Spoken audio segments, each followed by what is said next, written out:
பிரபஞ்ச வழிகாட்டுதல். நாம் ஒவ்வொருவரும் அன்றாடம் செயல்படுகிறோம் என்றால் பிரபஞ்சம் நமக்கு வழிகாட்டுது. நாம் அதை உணரல. எல்லாத்துக்கும் அதுதான்.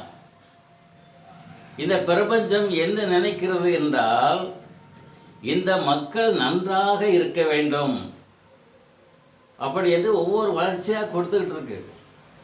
தண்ணி இருந்து தண்ணியில் வாழ்கிற உயிர்கள் வந்தது, அப்படி தண்ணிலையும் தரையிலையும் வாழ்கிற உயிர்கள் வந்தது. பிறகு மனுஷன் வந்தான். மனுஷன் பாருங்கள், ஒரு 500 வருஷத்துக்கு முன்னால் உள்ள மனுஷன் பாருங்கள், அவனுடைய முகச்சேச்சம் வித்தியாசமாக இருக்கும். இப்போ வர வர அழகான முகத்தோடு வராங்க. இன்னும் வர வர தேவர்கள் மாதிரி ஆயிடுவாங்க. அந்த அளவுக்கு பிரபஞ்சம் உருவாக்கி கொண்டிருக்கிறது. நாம் அதற்கு எதிராக இருக்கிறோம்.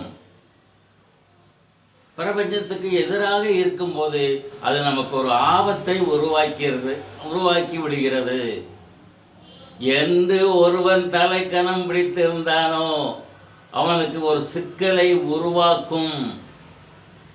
அந்த காலத்தில் பாருங்க, தியாகராஜ பாகவதர் சினிமாவில் பெரிய பேர் பெற்றவர். 7 குதிரையில் போவார் அந்த நேரத்தில். அப்போ குதிரை தான் பிரதானம். 7 குதிரை போட்ட சாரட்டில் போவார். தங்கத்தட்டில் தான் சாப்பிடுவார். அப்படிப்பட்டவர் கடைசி நேரத்தில் அவருக்கு அடக்க செலவுக்கு கூட கொடுக்க முடியாத ஒரு நிலை ஏற்பட்டது. ஏன்னா அவங்களுடைய ஒரு அந்த தான். ஹிட்லர் பாருங்களேன், உலகத்தில் முழுக்க ஆளணும்னு நினச்சார், கடையில் எப்படி போனார். ஆகவே இந்த பிரபஞ்சம் எல்லாத்துக்கும் நன்மை செய்ய சொல்கிறது.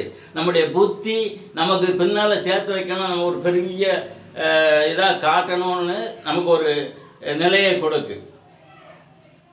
இதில் ஒரு சின்ன விஷயம் என்னன்னா, பெருந்தலைவர் காமராஜ் அவர்கள் என்னுடைய கிராமம் காமநாயக்கன்பட்டி கிராமத்துக்கு வர்றார். அவர் முதல்வராக இருக்கிற அப்போ அது முதல்வராக இருந்தாலும் சாதாரணமாக தான் காரில் வருவார். ஊரில் எல்லாரும் அணைச்சி அவருக்கு நல்ல வரவேற்பு கொடுத்துருந்தாங்க. பெரிய கூட்டம். சாயந்தரம் ஒரு 6 மணி 7 மணி இருக்கும். வந்தார்.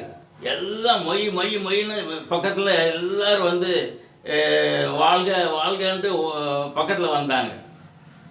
அவர் மேடையில் ஏறுறாங்க. அந்த அளவுக்கு சுற்றி கூட்டம், ஏகப்பட்ட கூட்டம்.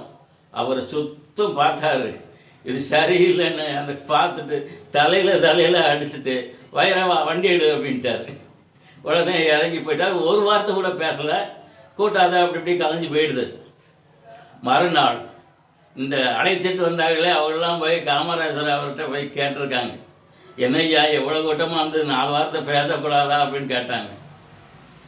எவன் கேட்பான்னே, நான் பேசினா எவன் கேட்பான்னே, அவ்வளோ பேரும் போதையில் இருக்கானே. அப்போ கல் குடிச்சிட்டு அவ்வளோ டாம்பியும் நிற்கிறாங்க. அவ்வளவு கூட்டத்தில் நான் பேசுகிறத எவன் கேட்பான்னே. இன்னும் மக்களை குடியாமல் இருக்க சொல்லிட்டு ஒரு நாளைக்கு கூப்பிடுன்னே, நான் வாரேன்னு அப்படின்னு பதில் சொன்னார். ஆக இந்த பிரபஞ்சம் நல்ல எண்ணத்தை உருவாக்கும். அந்த தலைவர் மேலே இருக்கும்போது பார்க்கும்போது ஏது பேசினா நிறைய பேர் அடிபடி செத்து போவான் அப்படின்னு அந்த உணர்வை நினச்சி போயிருக்கார். இதுபோல் ஒவ்வொருத்தருக்கும் பிரபஞ்சம் தன்னுடைய நிலையை காட்டிக்கொண்டே இருக்கும். நீ எவ்வளவு தூரம் தான் வளர்ந்தாலும் உன்னோட, அதாவது அந்த பைபிளில் ஒன்று சொல்லுவாங்க, அந்த நீ எவ்வளோ தூரம் தான் வளர்ந்தாலும் உன் ஆன்மா கெட்டு போச்சுன்னா, ஆன்மான மனசு கெட்டு போச்சுன்னா உனக்கு என்ன பயன் அப்படிம்பாங்க. அதுபோல் நாம் நம்முடைய சிரத்தை தாழ்த்தி இந்த மக்களுக்கு சேவை என்ற நல்ல காரியத்தை மட்டும் செய்துட்டு வந்தால் இந்த உலகம் நன்றாக இருக்கும் என்று கேட்டுக்கொண்டு விடைபெறுகிறேன். வணக்கம்.